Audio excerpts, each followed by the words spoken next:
The year is AD 43. Across the narrow strait separating Gaul from an island shrouded in mist and legend, a mighty force gathers. The Romans, with their disciplined legions and formidable war machines, are preparing for an unprecedented campaign.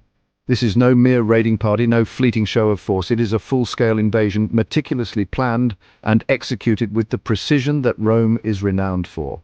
Emperor Claudius, eager to cement his own legacy and expand Rome's dominion, has set his sights on the conquest of Britain. His ambition knows no bounds, and he sees this as an opportunity to demonstrate his power and secure his place in history. Little does he know this endeavor will test the might of the legions like few campaigns before. The Roman soldiers, though experienced and battle-hardened, are about to face challenges that will push them to their limits. What awaits them is a land of fierce warriors, dense forests, and a people determined to defend their way of life. The native Britons, with their intimate knowledge of the terrain and their fierce independence, will prove to be formidable adversaries. The Romans were no strangers to conquest.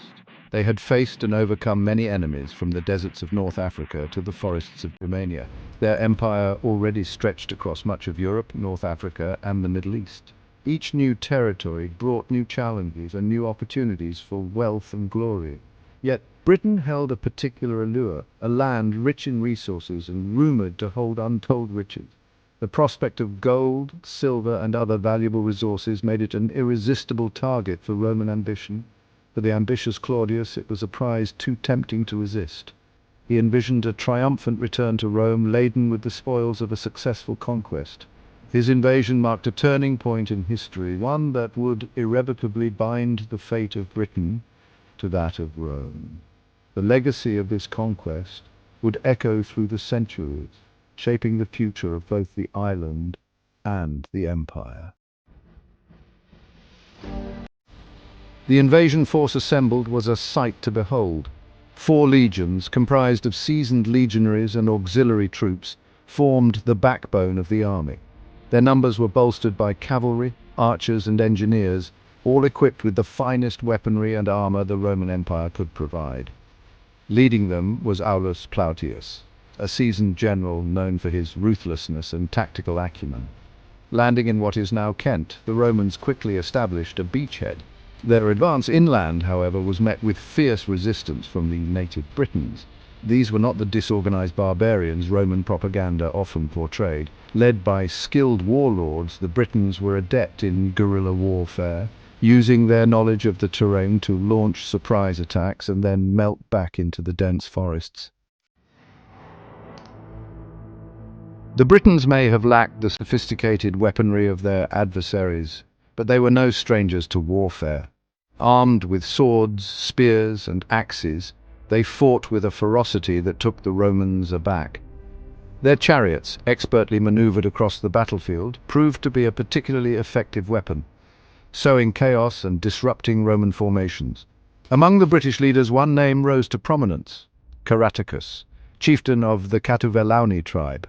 A cunning strategist and a charismatic leader, Caratacus rallied the Britons against the invaders. His knowledge of the land and his ability to exploit the dense forests and marshlands to his advantage proved to be a constant thorn in the side of the Roman advance.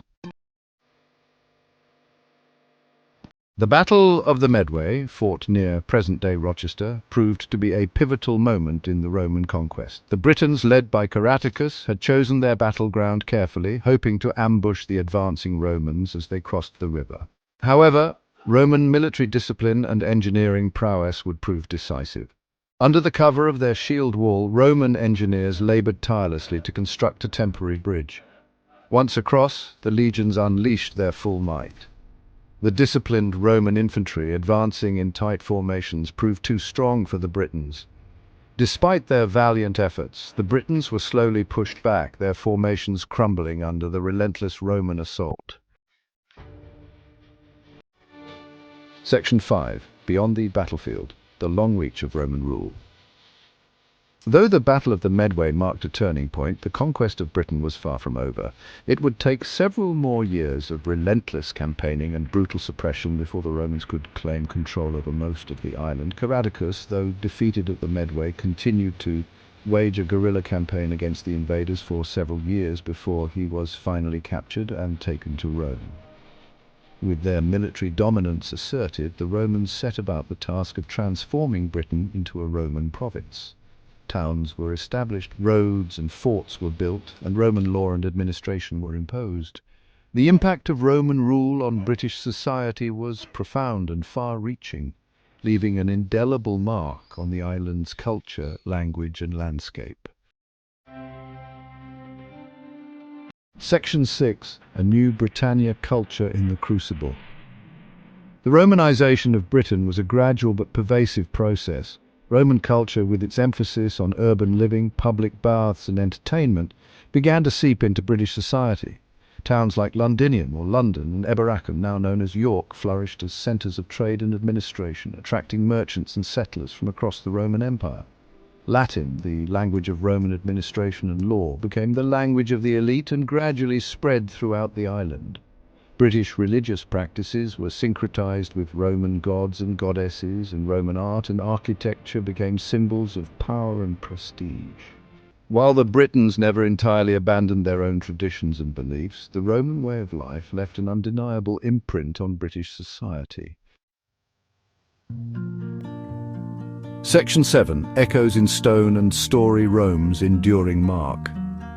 Today, the legacy of Roman rule in Britain is visible in countless ways, from the ruins of Hadrian's Wall snaking across the north of England to the remains of Roman baths and villas scattered across the countryside. The physical remnants of Roman Britain are a testament to the empire's enduring impact, but the Roman legacy extends far beyond bricks and mortar.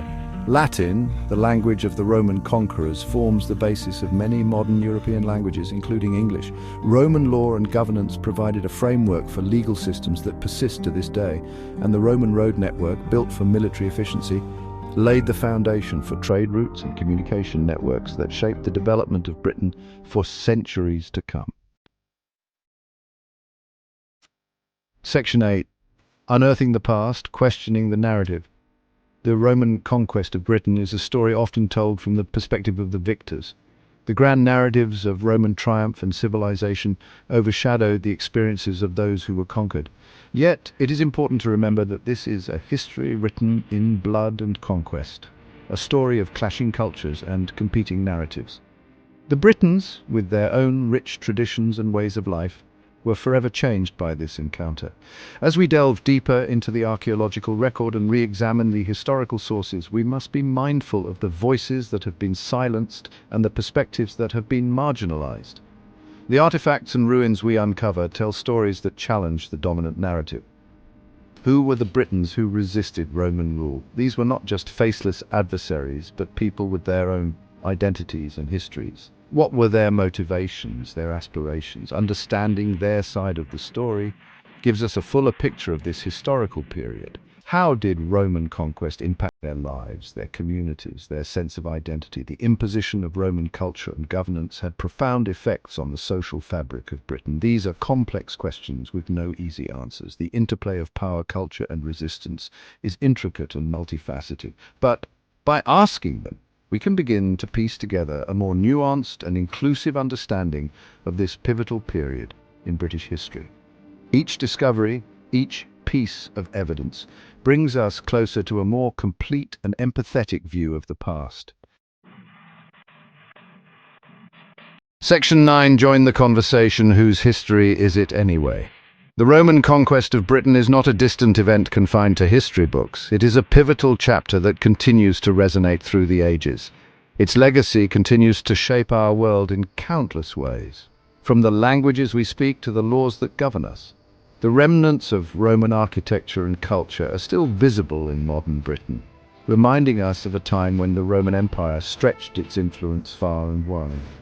As we grapple with the complexities of our shared past, it is more important than ever to engage in open and honest dialogue about how history is told and whose voices are heard. The narratives we choose to highlight can either unite or divide us, making it crucial to include diverse perspectives. What do you think were the most significant challenges faced by the Romans during their conquest of Britain? Was it the fierce resistance from the local tribes, the harsh and unfamiliar terrain, or perhaps the logistical difficulties of maintaining supply lines so far from Rome? How did their experiences in Britain shape the Roman Empire? The lessons learned and the strategies developed during this conquest had lasting impacts on Roman military tactics and governance. And how can we ensure that the history we tell is both accurate and inclusive? By incorporating multiple viewpoints and acknowledging the contributions of all groups involved, we can create a more comprehensive and truthful account of our past. Share your thoughts and join the conversation. Your perspective is valuable in this ongoing dialogue about our collective history. History, after all, belongs to all of us. It is a shared tapestry woven from the experiences and stories of countless individuals across time.